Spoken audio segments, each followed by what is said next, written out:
Just a quick hello to everyone if you're just joining. We will be getting started here in just about a minute or so, allowing people to make their way to the link. We have a great program for you.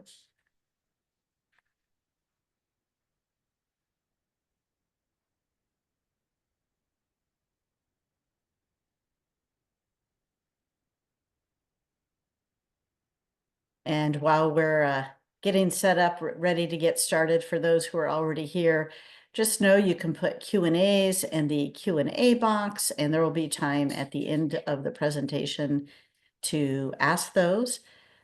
Who knows, the speakers might even see them in the interim and be able to work that into their presentation.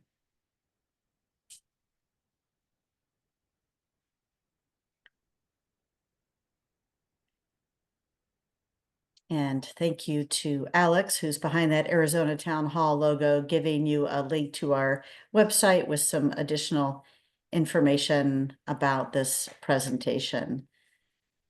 So I'm going to give it just about 10 more seconds or so. We'll get started, and I'm sure more people will continue to join as they find their link here. But we have a very full, rich program with lots of information, so we do not want to wait too long. And also, we are recording this program, so it will be on our website and our YouTube channel, so you can always link to it and come back to it for additional information. Tara, I'm going to do a brief introduction in Spanish before we get started. Sure. Bienvenidos todos al foro virtual en los microcredenciales. Vamos a comenzar en unos minutos. Si quieren hacer preguntas, pueden hacer clic donde dice Q y A y pueden hacer sus preguntas en español si quieren. Estamos muy agradecidos de su participación hoy porque tenemos 4 panelistas muy profesionales en este tema de microcredenciales. It is always wonderful to have the very talented Dr. Linda Elliott-Nelson with us for many reasons, including her ability to translate. Thank you so much, Linda. I think we'll go ahead and get started with the official program. My name is Tara Jackson. I'm president of the nonprofit organization Arizona Town Hall. We've been around since 1962, working on educating, engaging people in respectful conversations, solving the biggest challenges that face communities. And it's interesting, especially in light of this program, that our name is Arizona Town Hall because we have gone international. We have been doing programs in Mexico and with Mexico since 2017, after a program we had in Arizona on Arizona and Mexico. Out of that statewide town hall in 2016, many people realized the importance and relevance of having continuing opportunities to allow Arizonans and Mexicans to come together across the border in constructive ways. Out of that came many different programs, including this one, which is part of our Cross-Border Connecting series. And that is a subcategory of the International Relations Committee, which Dr. Linda Elliott-Nelson chairs for us. And that particular committee not only does programs like this, but hosts delegations from countries all across the world, teaching them some of the processes that Arizona Town Hall uses to engage communities. And Dr. Linda Elliott-Nelson is the chair of that committee and will also be hosting and facilitating the program today. She has also helped put it together. Micro-credentials. I know for me, when I first heard that term, I wasn't sure what it meant. I have now, in short order, learned an incredible amount and find the concept so exciting. There is so much potential for meeting not only employer needs, but for employees who want to get back into the workforce in a different way or try new things. And most of all, for purposes of this cross-border connecting series, there is amazing untapped potential for us to work together as a region. And Dr. Nelson has put together an incredible panel that you'll hear from in just a minute, and she will introduce them. But before we officially start that program, one last comment, and that is to thank our sponsor, the Nelson Family Charitable Fund, who helps bring these programs to all of you and also helps us in creating the reports where we can distribute the information and have even greater impact. So thanks again to all of you for being here, to our amazing speakers in advance, and to Linda Elliott-Nelson for hosting it. And with that, I will turn it over to Linda to take it from here. Thank you, Tara. We are very excited to bring you this program on micro-credentials. And as Tara said, when we brought this up to other people, they said, what? What are these? So our four distinguished panelists today will be describing what micro-credentials are, what their value is, how they matter, and how they can relate to helping you with your future. I will be introducing our four different panelists just before their presentations. And before we go into that, every program is so dependent upon the people who help us and support us. In particular, I would like to thank Dr. David Toledo Sarracino, who is the coordinator of the Continuing Education Center at the Universidad Autónoma de Baja California in Mexicali, Baja California. Ritika Dewan, who is the Chief Executive Officer of the Entrepreneurial College and Vice President of Workforce and Healthcare at Arizona Western College in Yuma, Arizona, and Dr. Diana Villanueva Saucedo, who's the Associate Vice Chancellor of Maricopa Community Colleges in the Phoenix, Arizona area. Our first panelist is Dr. Lisa Young. She is a faculty administrator for open education and innovation at the Maricopa Community Colleges, serving as the faculty administrator for open education and innovation at the Maricopa Community Colleges. Dr. Young has led the development of a comprehensive micro-credential strategy designed to enhance educational access, workforce readiness, and skill recognition. With 31 years of experience as faculty, Dr. Young's faculty experience spans hydrology, sustainability, occupational safety and health, GIS, and serving as the director of the Center for Teaching and Learning at Scottsdale Community College. In her current role, she has spearheaded initiatives to create system-wide governance, infrastructure, and policies for micro-credentialing across the Maricopa Community Colleges and across the state of Arizona.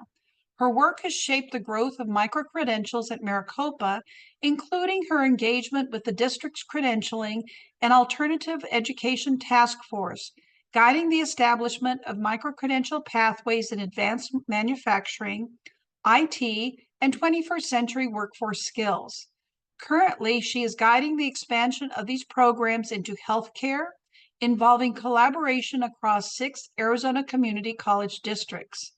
A member of the Trusted Learner Network governing body, Lisa is a recognized leader in implementing credentialing platforms, driving initiatives that equip learners with industry-relevant durable skills to thrive in an evolving job market. Lisa earned a bachelor's in science and geography with an environmental emphasis, a master's in education and learning and instructional technology, a PhD in instructional design for online learning, and a graduate certificate in advanced analytics in higher education. Please help me welcome Dr. Lisa Young. Well, good evening, everyone. It's so nice to be here, and I'm just sharing my screen, and it seems to be working. So I'm so happy to be here with you all and sharing a little bit about micro-credentials. What I'm going to share with you tonight is an overview of micro-credentials, what they are, what their value proposition is, and then I'll also share a little bit about what we're doing at the Maricopa Community Colleges. So when we think about micro-credentials, when we really want to know what are micro-credentials, the idea is that they are Short specialized learning opportunities, something that can be done anywhere from 2 weeks to 12 months, where they focus on specific skills that are relevant to our industry and industry partners. And so we're looking at making sure that these micro-credentials and pathways, when we combine micro-credentials, that these can lead to a livable wage and stack into additional qualifications that we offer within higher education. And within these micro-credentials, they have documentation of learning, so that we are establishing that the students who earn a specific micro-credential have mastered a skill at a certain level. So when a student puts this on their resume, they're communicating that they have mastered this skill, and an employer can go and look at what that means and understand that this is verifiable. So a lot of times people will ask, what is the difference between a micro-credential and a badge? And often they go hand in hand. The way I think about it is that the badge represents the completion of the micro-credential. And in this time, I was a Girl Scout, and when I was a Girl Scout, I would gain skills and I would get a badge or a patch that I could put on my sash. And I had that badge and so people would see from the image and the words that I earned the campfire badge or what have you. With digital open badges, we're able to have our students be able to communicate to employers, to other educational institutions, that what their micro-credential involved. And so the badge is that representation of the micro-credential. The micro-credential is showing their achievement of the specific skills. It has evidence and they're verifiable. And the badges, when they're delivered digitally, they also have metadata behind them that has the badge criteria, the badge description, the badge name, that the evidence that they're verifiable, the digital signature that is valid. If there's an expiration date, what date that badge, that micro-credential expires. And what's really interesting as we look at developing these micro-credentials and awarding these micro-credentials and the badges, they are machine readable. And so employers can go and sift through all sorts of different talent pools to find suitable employees. So when we think about why micro-credentials, since the pandemic, we have seen a number of things shifting. We're seeing that our students want flexibility. They want to be able to enter the workforce really quickly. And we're seeing from employers and industry partners that sometimes the degree isn't as important as the student having the skills, and they want to get someone who can go in and do that job. So when we think about this in education, we're able to be sometimes more nimble in regard to our offerings. We're able to target specific learning experiences for our students in very specific fields.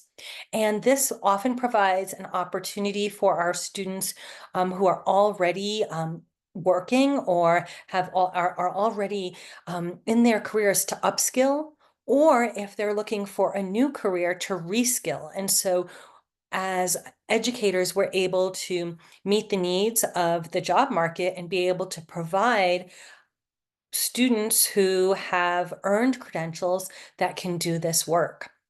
And it really helps the students and our learners be able to think about the skills that they're gaining in their classes, and it makes them more marketable. When we think about additional benefits of those micro-credentials for our learners, we're looking at them acquiring specific skills relevant to their career goals. I mentioned flexibility. A lot of our students are balancing so many things. They're balancing 1 to 2 jobs. They're balancing taking care of children, taking care of parents. They have so many responsibilities, and so flexibility in being able to gain those skills quickly and be able to enter the workforce, to be able to earn additional wages or get promotions is really important. They're also able to really see how what they're learning in those skills align with what industry is needing and with those job prospects. And they also provide formal recognition of these learning achievements. So when a student is putting this on their resume or sharing it on their LinkedIn, that boosts the learner's credibility. Often our micro-credentials have higher proficiency levels, or the students have to earn a higher grade than just passing a course. When they're being assessed on a specific skill, often it's 80, 85, 90% proficiency. And so when a student is interviewing for a job or looking for that promotion, the employer will know that that student was exemplary. One other thing that's really interesting about micro-credentials, if you think about gaming, if any of you are gamers out there, you like to do the video games, we often get credentials or badges or new helmets or what have you in our video games, and that keeps us coming back for more. In motivation theory, this is something that can help the students realize that they're earning something bigger, and they're able to have those times that they're able to, those milestones that they're able to reach and then continue to move on as they stack those credentials and work towards degrees and such. And so there's a lot of motivation theory involved and engaged in these micro-credentials as well. When we look at the benefits for educational institutions, we, as someone who comes from an educational institution, we're able to offer specialized courses to meet industry demand. We're able to make sure that our curriculum is adapted to those needs. We can align them with industry requirements, standards, certifications, and collaborate very closely with industry as we're developing them. And we're able to attract professionals that want those skills if they're upskilling or reskilling, and really able to look at how we can strengthen what we're offering for our students. In regard to employers and industry, they're excited and involved and engaged in this micro-credential work because of a number of areas. Skills verification, as I mentioned earlier, they can verify that the student has mastered those skills at a certain proficiency level. And so they're able to go in and see that that student earned that, as opposed to like a paper certificate or what have you. It also allows them to be able to see who is in the talent pool and be able to really look at this micro-credential is what I need my employees to have, and they can really focus that.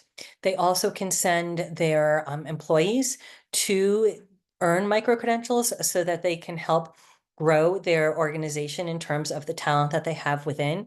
And it allows them to continue to be adaptable in making sure that their employees, whether they're new employees or existing employees, are able to meet the demands of the industry and meet their market. So that's a little bit about micro-credentials. Now I'm going to share a little bit about what we're doing at the Maricopa Community Colleges. The Maricopa Community Colleges are located in Maricopa County, which is in the Phoenix metropolitan area of Arizona. And we have 10 separately accredited colleges within the Maricopa County Community College District. Within the state of Arizona, there are also 10 community college districts. So it gets a little confusing. But within the Maricopa Community Colleges, we have just over 86,000 students right now who are earning credit. About half of those are first generation college students. We also have approximately 5,000 students who are taking courses that are not for credit. They can be industry related, they can be lifestyle related. In the year 2020, 2022 and 2023, that academic year, we conferred over 24,000 awards, whether those are transfer degrees, transfer certificates, or occupational awards. And most of our students, almost 3/4, are part-time students.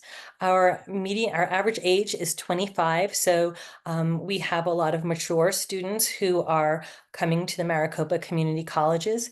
We have an average class size of nearly 16. So we have small colleges that we're able to have, and we have teaching faculty who are able to really engage with our students. And as I mentioned, a lot of our students are first generation. Some have had some prior education, and you can see from that chart. So that's a little bit about my home, Maricopa Community Colleges. And now I'm going to share what we're doing in regard to micro-credentials at the Maricopa Community Colleges. So we've dabbled with badges for participation of professional development and things like that in the past, but our work with micro-credentials is really looking at in alignment with industry and ensuring that our micro-credentials are skills-based, and we develop them in partnership with industry. What we've really been focusing on as we're developing these skills-based micro-credentials and micro-credential pathways. Micro-credential pathways are 2 or more micro-credentials pulled together to provide a higher level credential to the student. We're also really focusing and being very proactive as we build this on what our infrastructure is in regard to technology, the governance that's needed for us to be able to scale micro-credentials at an organization our size, and the policies and procedures that we need to have be able to have this be successful within the Maricopa Community Colleges. And so these are just representations of what our skill micro-credential and its badge looks like, and then the micro-credential pathway badge. And this is an example of what our micro-credentials lead up to. And so at one of our colleges, Chandler Gilbert Community College, we are offering a micro-credential pathway in data analytics.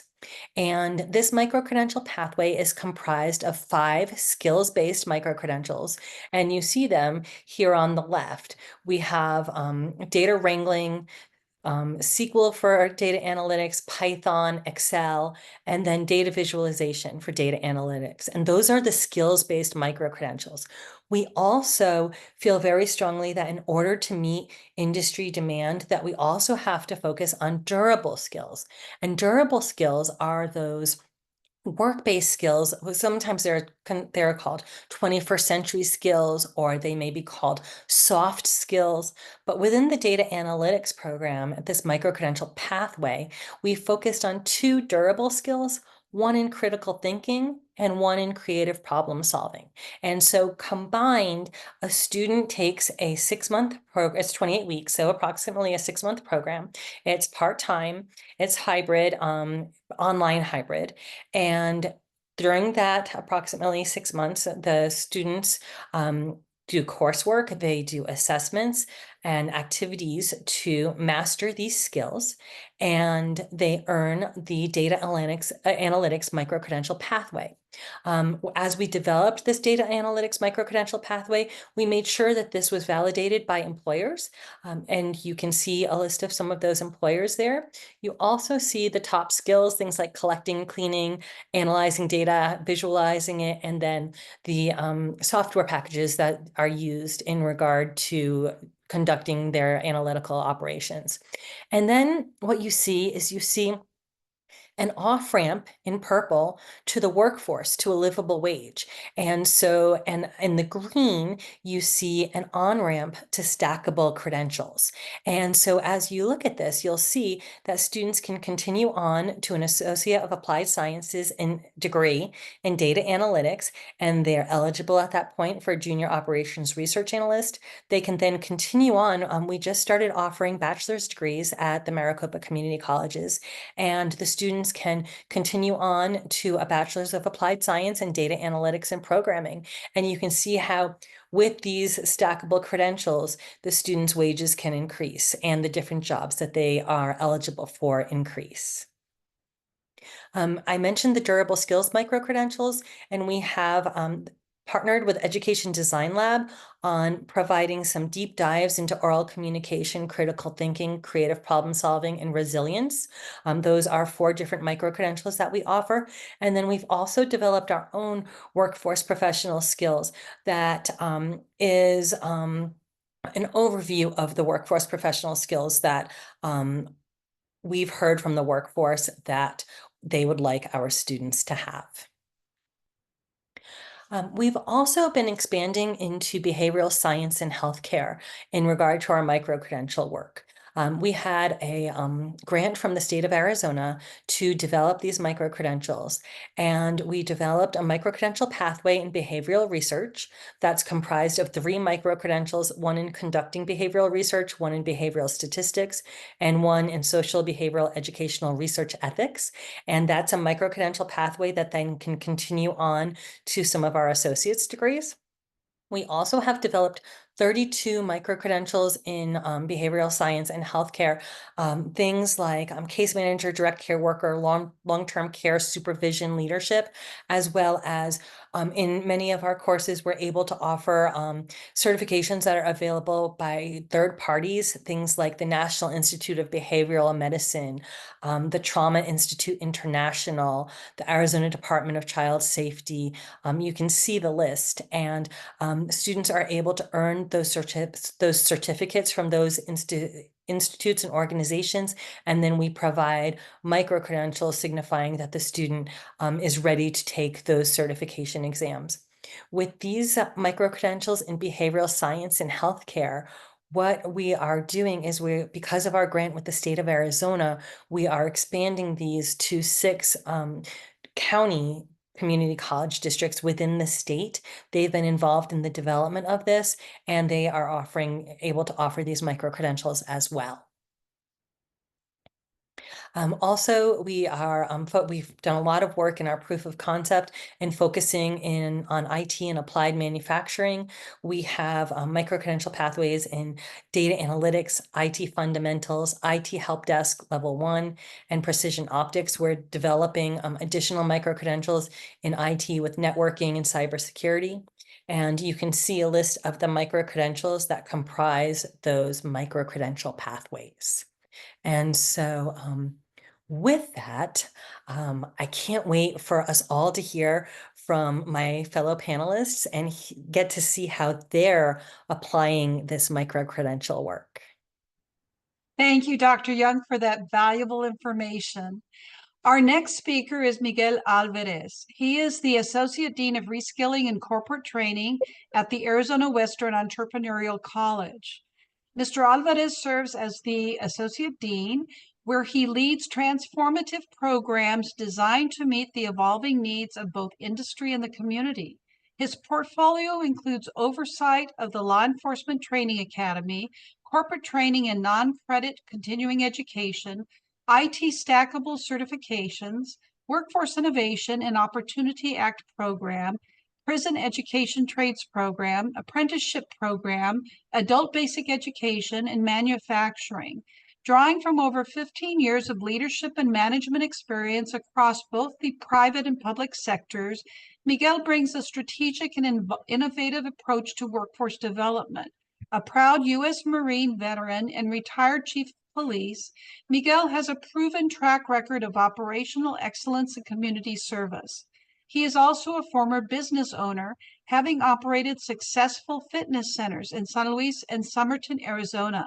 His educational background includes a bachelor's degree in human services and a master's in administration of justice and security, equipping him with a comprehensive education of both human and organizational dynamics.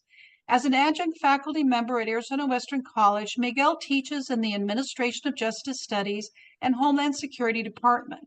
He has also served as a Law Enforcement Training Academy police instructor, sharing his expertise with the next generation of law enforcement professionals. Miguel has contributed significantly to Arizona's educational landscape, serving as an industry standards validation committee member for the Arizona Department of Education's Career and Technical Education program. In this role, he has helped define the law and public safety standards taught across Arizona schools. Additionally, he has shared his expertise as a presenter for the Arizona High Intensity Drug Trafficking Areas program, offering strategies to reduce fatal opioid overdoses in communities. Certified as a performance auditor and a former Arizona Law Enforcement Accreditation Program assessor, Miguel brings a wealth of experience in accountability and standards-based performance improvement. He holds multiple executive management certifications, including the Executive Leadership Program from the Arizona Peace Officer Standards and Training Board, Northwestern's University School of Police Staff and Command, and the prestigious FBI LEADA Trilogy Award. A native of South Yuma County, Miguel is deeply committed to driving impactful community-based focused change. His leadership vision is centered on focusing collaboration between education and industry to shape a highly skilled, future-ready workforce. Please welcome Miguel Alvarez. Oh, good afternoon, good evening, everyone. Buenas tardes a todos. Well, I'm going to talk to you a little bit about, it'll be the same type of conversation as what Maricopa Community College is offering, but to tell you what we are doing here in Yuma County as far as micro-credentials and how we operate within the micro-credentials arena. First thing I want to start off, I want to give everyone an overview of our mission statement, which goes transforming lives through education and partnerships to create thriving communities. Here at Arizona Western College, believe that our communities are going to thrive if they become more educated. And the only way we can help them become more educated is by providing them educational opportunities that are accessible and at a low cost. And with that in mind, we offer to our communities a cost of a single credit at $25 for if you're taking a 3-credit class course. And some of our micro-credentials lead in a pathway that allows students to achieve an associate's degree or transfer into a university here within our own institutions.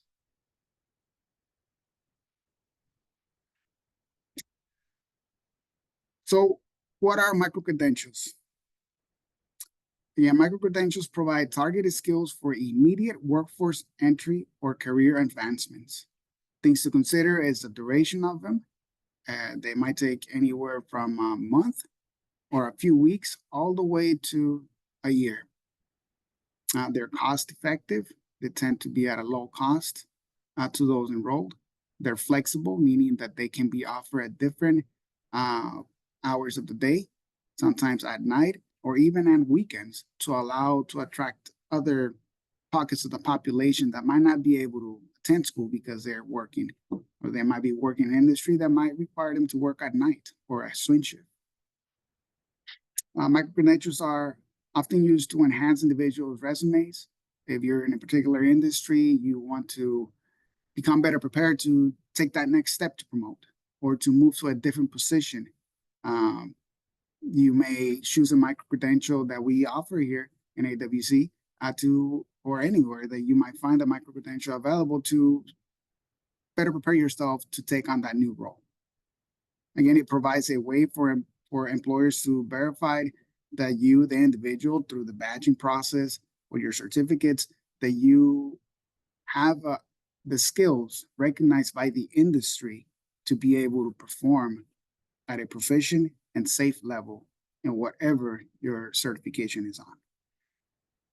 Again, certain skills or expertise that you acquired through it, they serve as an attestment because a lot of the micro-credentials require you to have some hands-on training as well, not just going and sitting on a lecture. Offer flexibility in career development, support lifelong learnings, and continuing skill building. So at Arizona Western College, we offer a variety of micro-credentials designed to help students and professionals gain specific industry recognized skills in a shorter time frame than traditional degrees.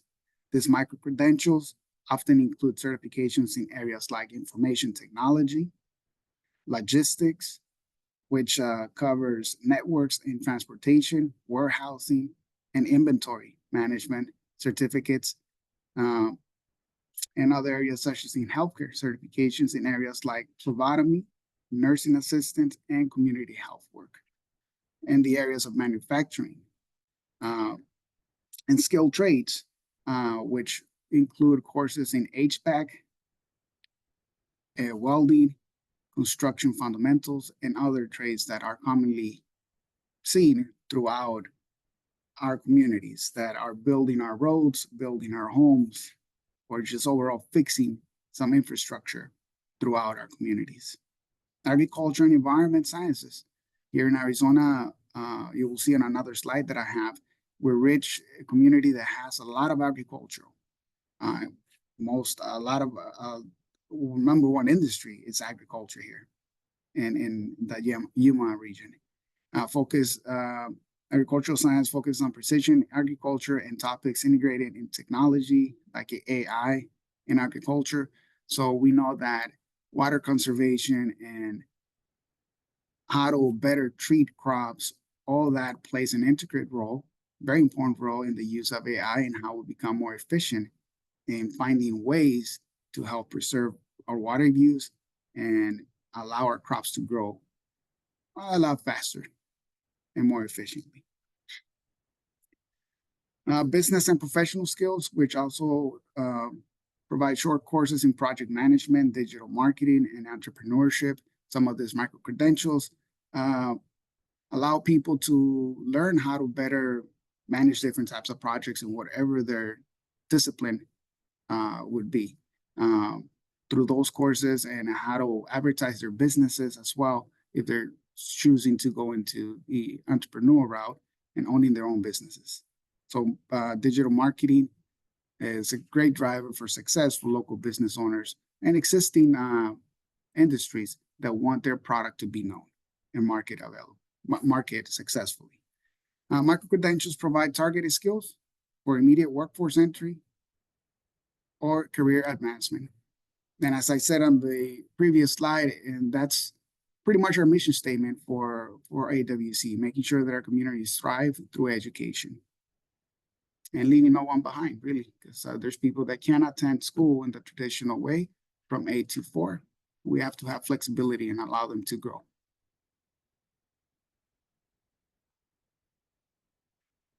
So here's just a brief snapshot of some of the micro-credentials that we offer and classes through our trades. We have our carpentry, basic computer 101,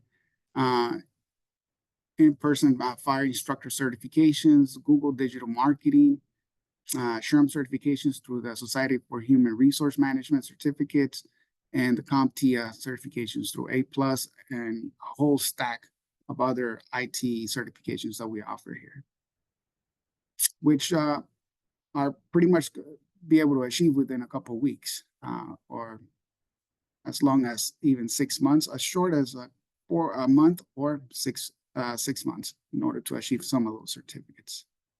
Again, we focus on price, and being cost effective to our student base is very, very important to allow them to be able to afford to go to school.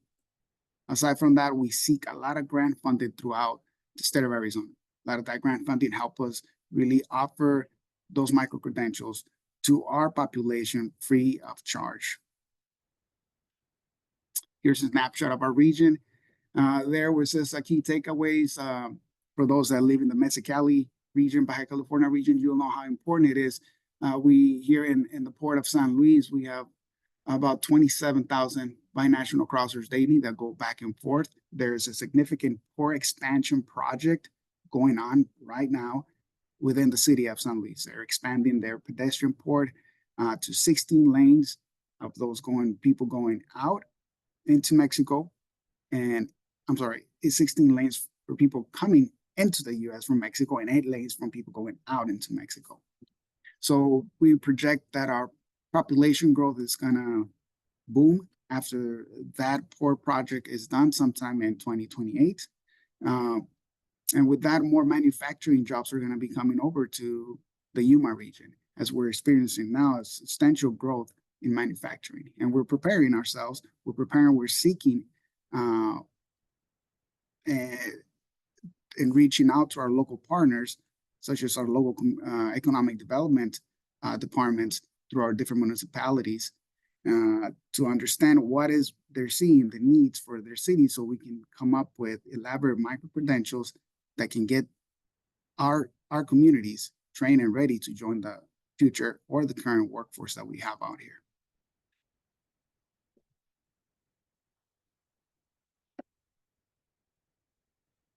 Programs such as cybersecurity programs that we offer here is information technology. We have cybersecurity essentials.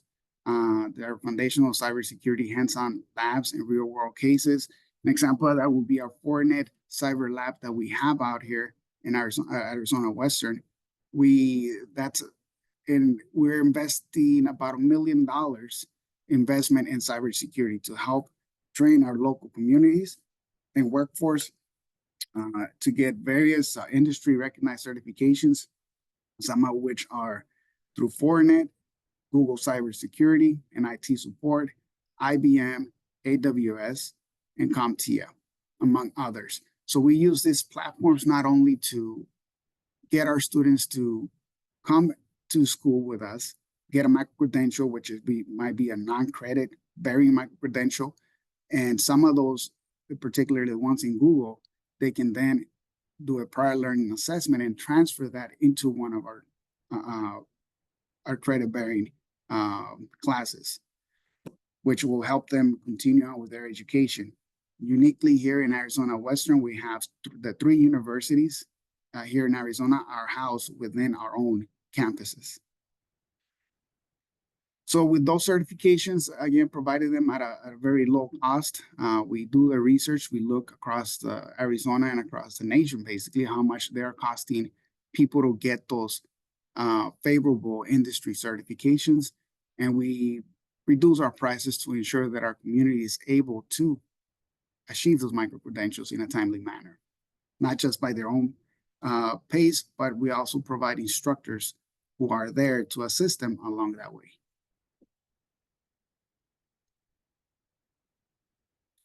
Programs in the medical field that we have, they're ranging from phlebotomy technicians, certified nursing assistants or CNA programs, which are credit bearing, community health worker. And to align with these programs align with the growing demands for healthcare support roles in clinical and in the community settings. That is one of our biggest industries, the healthcare industry here in Yuma County. And because of that, we enjoy having our partnerships with our community, such as Ovina Health, which is formerly known as Regional Medical Center. They are investing $37 million that will provide essential training to keep healthcare talent within our community and ensuring Yuma has a strong workforce ready to attend to the medical needs of our community.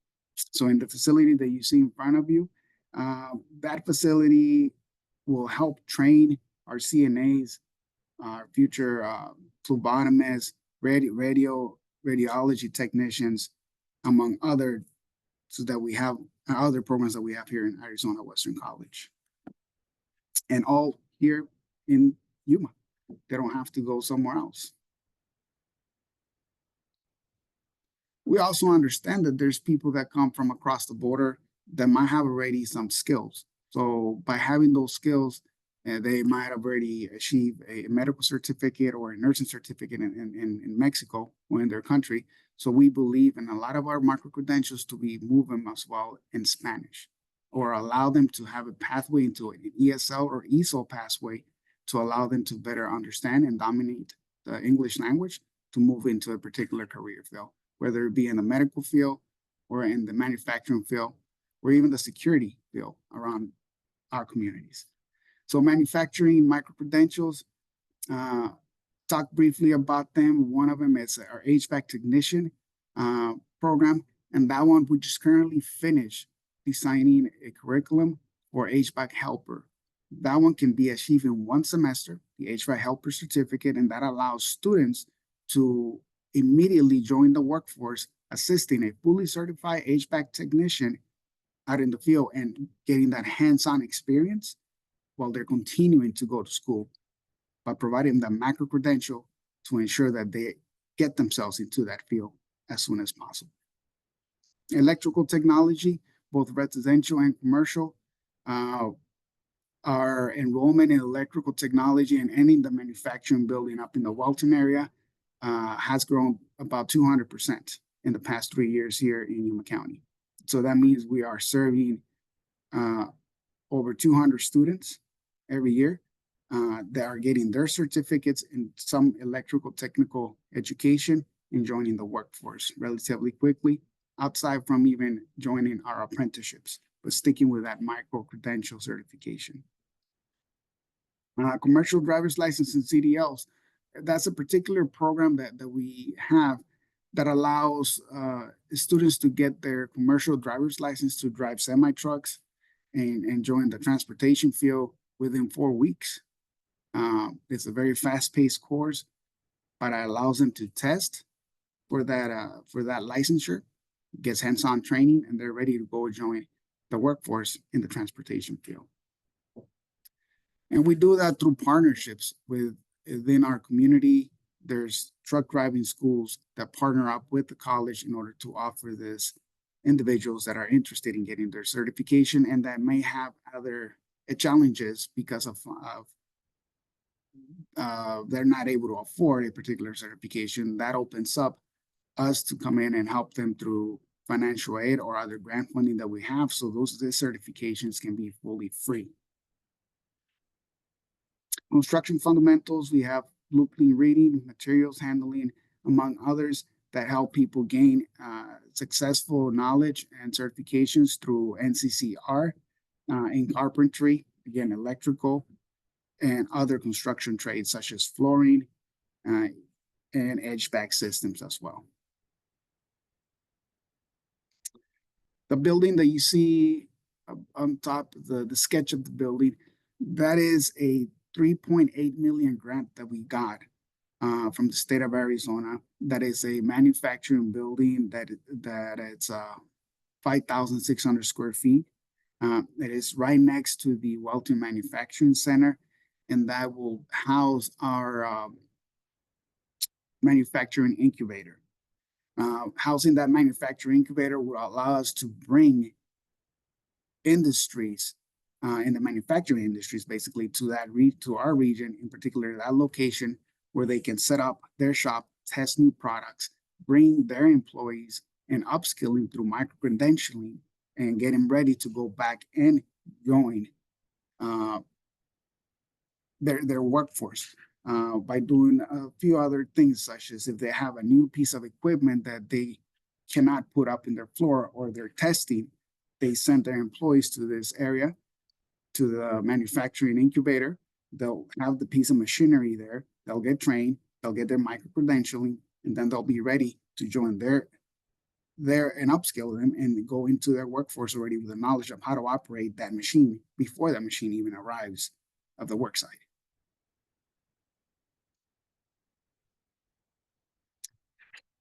Other initiatives that we're doing is as well, we're moving into the EV and the clean energy field. We just got a $1 million grant to move into that direction. With that, we are looking into industry partnerships, again, with companies like Lucid, Nikola Corporation, Atlas, and others that are housed here in Arizona to build those micro-credentials that would allow our local workforce to join those industries and troubleshooting, repairing, and basically repairing some of the charging stations that you see across the US, and trying to create that curriculum to ensure that we're supplying the needs of the local workforce and talent with the right skills. We have one more minute. And agricultural science, we have a program that is based on how to save water, how to implement drones and other technologies to increase the value of our agricultural field that we have out here in Arizona. With that, we also offer micro-credentials to corporate training, and those micro-credentials consist of over 1,500 micro-credentials that I just mentioned through the Society of Human Resources, NCCR, Microsoft Office Specialists, Google, and other professional development workshops that will yield a micro-credential to help professionals grow within their industry or just incorporate themselves into the local workforce. Thank you so much, Miguel Alvarez, with this very valuable information. We're very honored with our third presenter, Dr. Judith Marisela Paz Delgadillo, who is a researcher and academic manager at the Intelligence Center for Innovation and Technology Development at the Universidad Autónoma de Baja California. Dr. Paz has worked as a researcher at the Universidad Autónoma de Baja California since 2023, bringing with her 9 years of prior experience as an industrial engineer in the automotive industry and 14 years as a professor. She holds a Master of Business Administration from CETIS Universidad and a PhD in Semiconductors, Microelectronics, and Nanotechnology from the Engineering Institute at UABC. Judith is a candidate in the CONACYT National System of Researcher. Her areas of interest include advanced manufacturing processes for semiconductors, Lean Six Sigma methodology, and STEAM education. She is certified as a Green Belt and a Black Belt by the International Lean Six Sigma Academy, collaborates with the UABC STEAM Network, and is registered as a mentor in the Women Leaders in STEAM program. Welcome, Dr. Paz. Thank you, Linda.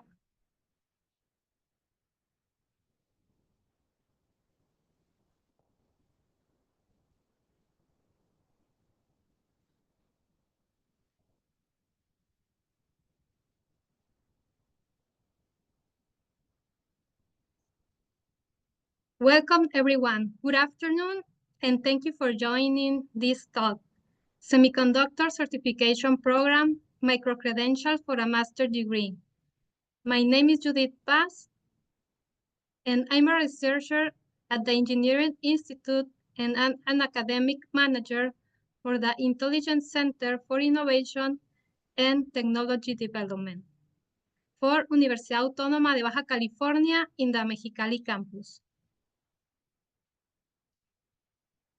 In a world where technology is advancing at an unprecedented pace, semiconductors have become the heart of nearly all the electronic devices we use daily, from smartphones to electric vehicles. As the demand for smarter and more efficient products increases, so does the need for highly skilled professionals who can design, manufacture, and optimize these essential components. More than 1 million of additional workers will be needed to meet the demand in the semiconductors industry by the 2030 year. The global semiconductor industry reports revenues for $5,015 billion of revenue by the year 2030. And it is expected to increase more than 80% to exceed $1 trillion by the 2030 year. So the talent shortage is the biggest challenge to semiconductor industry growth in Europe and globally. So nearshoring is a big opportunity for Mexico. Nearshoring is a relocation of operations to a nearby country with a similar time zone like Mexico, taking advantage of the know-how of the workforce of neighboring economies, knowledge of the productive culture, and years of experience. Today, we will explore how Semiconductor Certification Program not only provide fundamentals on technical skills, but also can offer micro-credentials that can complement a master's degree. These micro-credentials allow students and professionals to acquire specific skills that are highly valued in the industry. We will discuss the benefits of obtaining this certification on semiconductors program, the job opportunities that may arise, and how this type of training can be an effective pathway to staying relevant in an ever-evolving job market. By the end of this talk, I hope you will have a clearer understanding of the significant impact this program can have on your professional career. As I mentioned, in the global context, Mexico, and specifically Baja California, can leverage nearshoring due to its geographic position. That's why in 2022, the government, the electronic industry, and academic institutions began collaborating on the strategy to improve local technical skills. The academy, industry, and government came together to work on a proposal to develop talent in the semiconductor field. As a result, we have the Semiconductor Certification Program. Skyward Solution has 50 years at Mexicali City, and this company significantly contributes to local employment, offering job opportunities as engineer, manufacturing, and other technical fields. Currently, Skyworks has around 5,000 employees at Mexicali plant. This plant hires 250 years per year and hires 500 technical operators per year. Skyworks is known for its innovation in radio frequency technology, making it an important player in the telecommunications sector, especially with the growth of 5G. The complete name for the certification program is High Technology Certification, Semiconductors and Electronics Sector. This program was created for professionals who have recently graduated in electronics or related careers, as well as engineer personnel from the semiconductor and electronic industry looking to improve their skills. The program had to be completed in 10 modules of 24 hours each. STEM skills for engineers, Lean Six Sigma, nanomaterials and nanotechnology, semiconductors, digital integrated circuits, wafer fab, microelectronic packaging, digital communications, high frequency systems, and testing systems.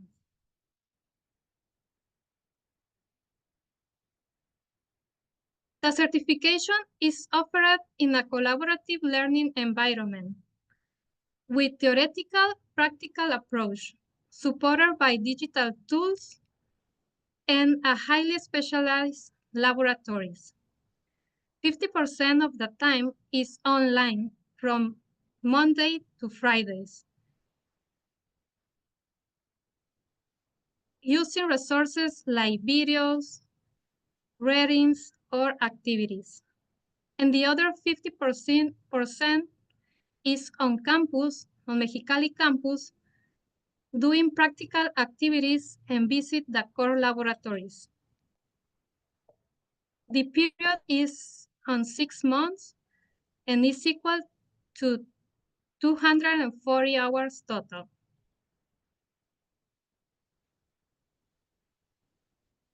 During 2023, we certificated the first group of 14 engineers.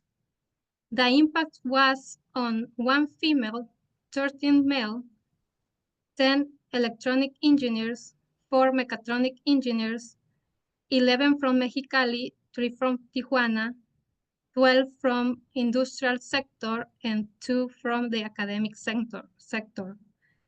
10 with a bachelor degree, 2 a master degree, and 2 PhD. We are working now on the second group with 16 engineers. And this photograph you can see is the closure ceremony from the first group.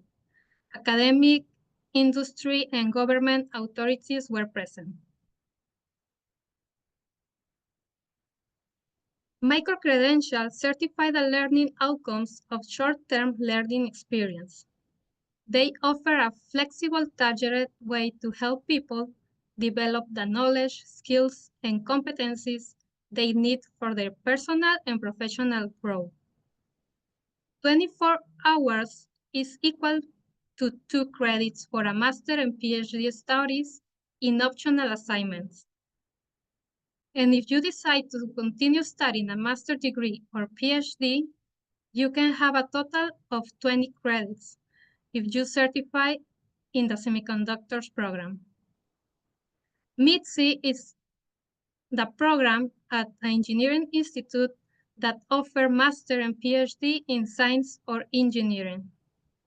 And another example we have about microcredential in Universidad Autónoma de Baja California is the MOOC, the massive opening online courses in English for semiconductor industry in alliance with ASU. And this course is equal to 2 credits. As a conclusion, the benefits we obtain from microcredentials are, number 1, new job in the semiconductor sector. Number 2, better job position and leadership when you are on the semiconductor sector. Number 3, enter to a master or doctorate for professional education. And number 4, you can also have networking opportunities.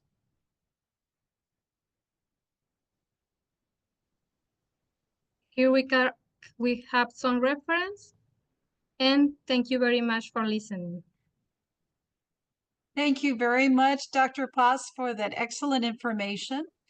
Our fourth distinguished panelist is Dr. Abraham Arias León, who is professor and department head, Electronics and Semiconductors, Microelectronics, Engineering faculty at the Universidad Autónoma de Baja California. Dr. Arias received his bachelor's degree in mechatronics engineering from the Tecnológico Nacional de México in Mexicali in 2010, with a specialization in automation and industrial control.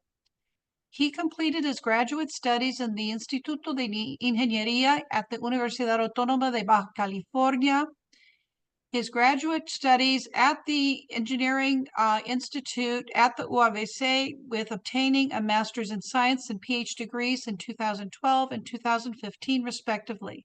He started as a full-time professor at the engineering faculty in Mexicali in 2016.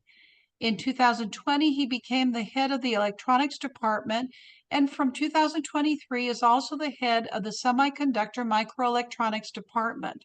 He is also a member of the National System of Researchers from the National Council of Science and Technology. He is author and co-author of 21 scientific articles. His main subject areas are the characterization and application of wide and ultra-wide bandgap semiconductors. Please welcome Dr. Arias. Thank you so much for your introduction. Let me please let me know if the presentation is shown.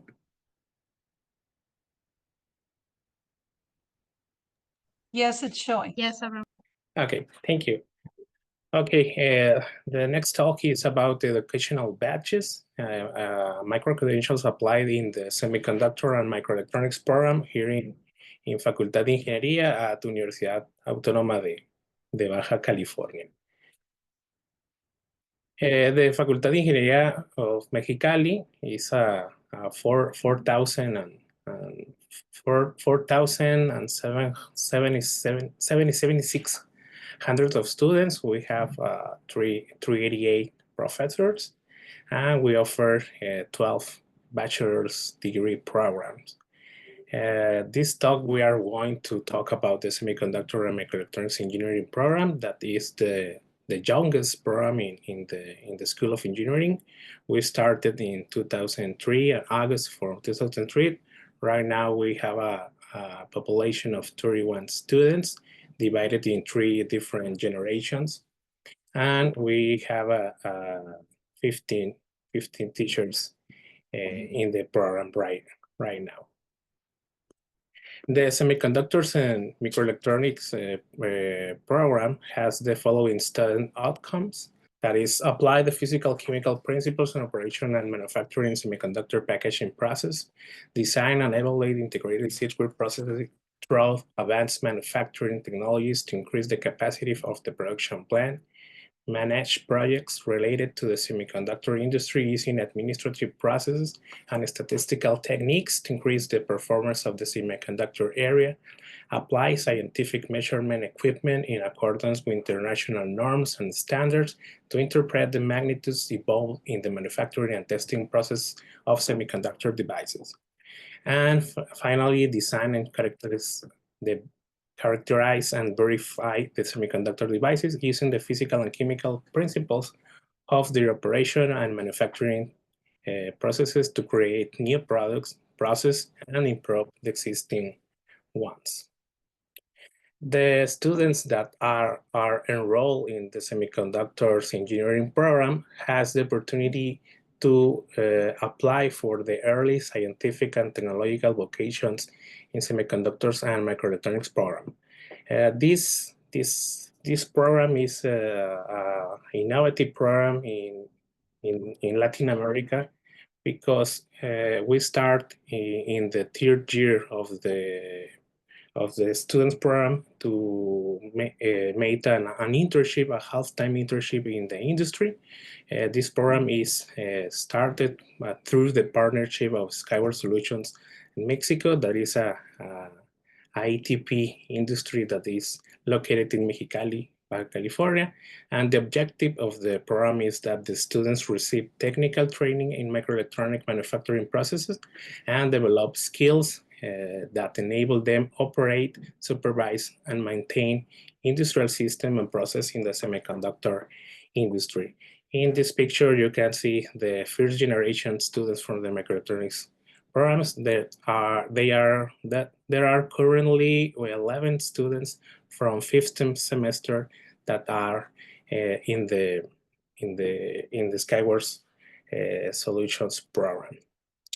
In this slide, we can see the curricula from the Bachelor Semiconductors program, and during the 5th and the 6th period, the students go in from 7 to 11 in the morning time to Skyward Solution, and afternoon they came to the school from 12 to 6 p.m. to take their courses. The program has a duration of 1 year. This is the learning cycle in the industry. During this first year, they are going to train, and they are going to maintain and set up and troubleshoot the equipment and the process that are enrolled in. They started with SMT process, die attach process, wire bond process, molding process, backend, and test. Also, they have some courses and certification from quality and maintenance. During all the year that the students are within Skyward Solutions, they are gaining, they are training, and they are evaluated. And if they pass or acquire the skills and the knowledge that is needed to operate, maintain, and supervise this process, they are going to earn some badges. So how it works, they go through the industry, learn some the semiconductor industry process, like the SMT, wire bond, and that. They obtain the skills and the knowledge, and Skyward Solutions provide them and micro-credential or badge that they can further transform in credit courses from their program of the semiconductor programs. Also, this program creates a new talent for the industry and from the region in semiconductor industry. An example of operations, in this slide, we have the course for microelectronic manufacturing. On the left, we have the course content that has 9 units that is Microelectronic Manufacturing Fundamentals, Materials for Circuits Integrations, ATP Process, Surface Mount Technology, Wafer Level Process, Die Attach, Die PCB Interconnections, Molding Compound, and Backend. So if you remember, the student during this 1 year in the industry, they are going to train, they were training in all the process. So after they earn these badges, they can transform their educational bachelor or micro-credentials into courses credits. So that is not necessary that the student take or enroll to the microelectronic manufacturing course, because they already know all the skills and all the knowledge that are needed to show their competitiveness. So with this 1 year program, you can, or the students can, revalidate the credit courses, for example, microelectronics manufacturing, quality assurance, and 2 elective courses that are SMT, Surface Mount Technology, and the course of DOE, Design of Experiments. These are the credits for the early scientific and technology and vocational semiconductors that are revalidated after 1 year in a part-time experience in the semiconductor industry. So that's how it's worked, and that's how we are doing this kind of micro credentials and the transformation from credit courses in the semiconductor program. Thank you, Dr. Arias. From our audience, this is a time where we are able to take some questions. You can click on the icon on the bottom right of the screen that says Q&A to input your question if you would like that. Si prefieren hacer su pregunta o escribir su pregunta en español, está bien, pueden hacer el clic donde dice Q y A ahí abajo de la pantalla. Also, if any of our panelists want to ask a question of another panelist, this is your time. I would like to start with one question. This is from me. And all of you have talked about these programs that are in existence, of which there are many. What do you see in the future? What area would micro-credentials move into in the future? So I can answer that question. It would be mostly in AI and how AI is impacting different sections of industry and utilize. Basically, here in the educational field, we see how AI is being used to help not just students, but faculty become a little more efficient in the way we do things. So understanding it and helping identify some of those micro-credentials that might be beneficial for industry to help upskill existing workers. I think that's super important. We can see how AI is affecting technology and how technology is getting embedded even into the air conditioning units, HVAC units, and how all those things that we are using in our homes, appliances, can get a virus, that can be cyberly attacked and things like that. So really building the capability of our workforce to understand and work more efficiently using AI, is where I see things going in the future. Thank you, Mr. Alvarez. In fact, we are planning another open online forum in February that will focus on artificial intelligence with presenters from both the United States and Mexico. So yes, that is an excellent area. Any of the other panelists, any ideas of where? Yes, Dr. Paz? In our case, we are looking forward to Lean Six Sigma micro-credentials, because we are in an industrial area, and that's very important for the quality about the products we are producing here. And also another important is the soft skills. As Dr. Lisa mentioned, it's a very important field that we can offer in the future some micro-credentials. Thank you. Thank you, Dr. Paz. Dr. Young? I would, I agree. I think for us, industry really drives what we're doing. And so I agree with Miguel that AI is it's impacting every industry. And so there is going to be that leveling up. But I also see for our area, the banking industry is also, it's really like, to me, where it's going, micro-credentials are going to expand is really based on the industry needs of the area. And so we're seeing demand in banking, we're seeing demand in healthcare and semiconductor for the Phoenix area. Thank you. Dr. Arias, ideas of where micro-credentials are going into the future? Yeah, due to the nearshoring and all the semiconductor industry, sorry for only focusing the semiconductor is all my knowledge. We need to start to create IC designing for development of microcircuits and also VLSI. I think that these two micro-credentials probably are not short courses, but will be necessary for technical skills for the futures. The industry or the future of the industry in Phoenix and California area.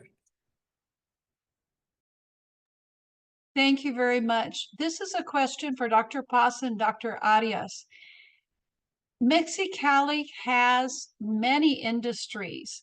And Dr. Paz, you talked a little bit about Skyworks. Could you talk about the industries that are present in Mexicali?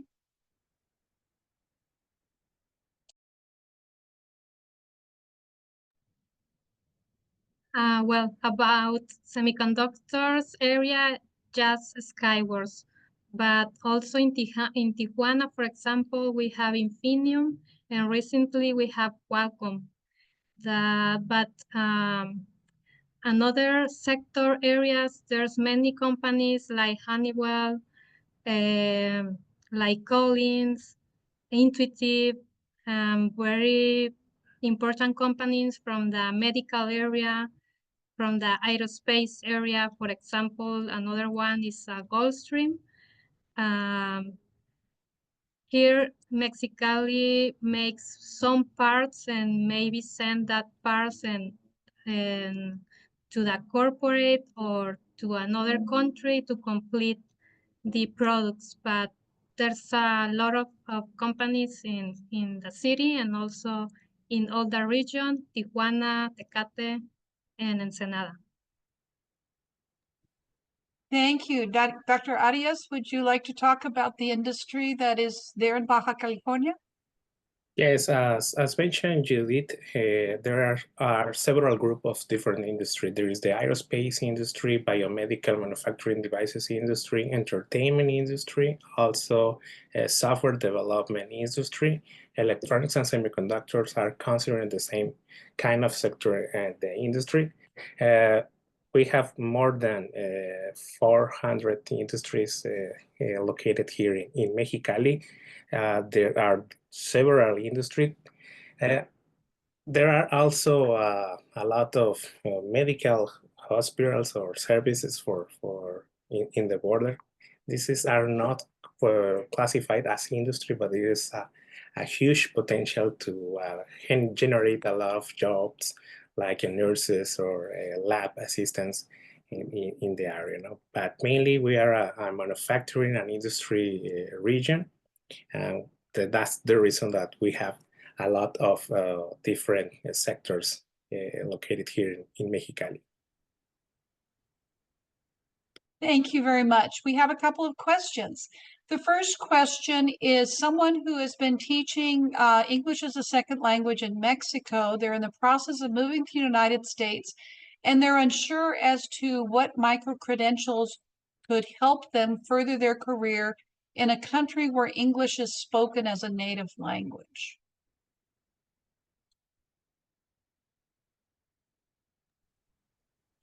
Okay, on my end, to answer that question, I oversee the ESL programs as well for the college and ESOL programs for the non-credit side. So for them to come in, if they already dominating the English language and they just want to come in and continue on with their careers, colleges like Arizona Western, we can validate their education and they can teach for us if we have the need for that. So it's as soon as, and we have a need for ESL instructors that are experienced. So for them will be an easy transition, and just find the right community college that they want to work for if they have the talent, you know, and then they can continue with their career here Thank you, Mr. Alvarez. without further credentials, right? Micro credentials, because their education already and experience qualifies them for that. Thank you very much. Our next question is, how do you see the roles of community colleges and four-year universities evolving in workforce development? In what ways can these institutions work together to create more seamless pathways and better meet the needs of students and employers? Are there specific examples or initiatives you've seen that demonstrate effective collaboration between these types of institutions? Dr. Young? I think that I'm seeing a number of things happening in the micro-credential area that we're looking at with community colleges and four-year universities in the state of Arizona. I mentioned in my talk that we had a healthcare grant that involved 6 of the community college districts in the county districts in the state. And so if there's 10, so that's half of the community colleges in the state offering the same micro-credentials in healthcare so that we don't dilute the workforce, so that we have common, consistent micro-credentials for the healthcare industry in regard to home healthcare and behavioral health. Also, there's a movement in regard to looking at the mobility of our learner employment records. So when we're putting together these micro-credentials and these badges, there's the idea that there's a record that a student owns as opposed to a university or college owning the transcript. The student gets access to those credentials, can determine how and when and where they're going to be shared. And we're looking we're going to have a statewide convening in just next week to really look at how we can do that across all of the community colleges, the tribal colleges, and the universities in the state of Arizona. Also, Miguel had mentioned, grants from the state. There have been some very successful grants in the state of Arizona around aerospace and providing that, again, consistent collaboration among the community colleges. So there's a lot of examples of that I think we can continue to build on, and there's work being done so that we can meet the industry needs collectively in Arizona. Thank you, Dr. Young. Thank you again to our 4 distinguished panelists, Dr. Lisa Young, Associate Dean Miguel Alvarez, Dr. Judith Marisela Paz Delgadillo, and Dr. Abraham Arias León. We would like to thank Arizona Town Hall for sponsoring these online forums. We are planning a number of them coming up next year, so we hope you participate in those. In particular, again, we would like to thank Dr. David Toledo Sarracino, coordinator of the Continuing Education Center at the Universidad Autónoma de Baja California, for his support. Ritika Dewan, the CEO of the Entrepreneurial College and Vice President of Workforce and Healthcare at Arizona Western College. Dr. Diana Villanueva Saucedo, who is the Associate Vice Chancellor at the Maricopa Community Colleges. And our colleagues, Dr. Erika Martinez Lugo, Dr. Jose Adrian Mejia, Emmanuel Durazo, who are with the UABC, for all of the support here, plus our IT person, Alex Cedillo, who has helped us stay on this, and the introduction from our president and CEO, Tara Jackson. Thank you very much, and we wish you a very happy evening, and thank you to our panelists for sharing this information. Those who registered will receive a summary of this particular panel, and we hope that you look on our YouTube channel, because the recording of this particular forum, if you missed part of it, or one of the registrants maybe was not able to be with us, will be able to see this if they see this on the YouTube. Thank you very much again to our panelists, and we wish you a very happy evening.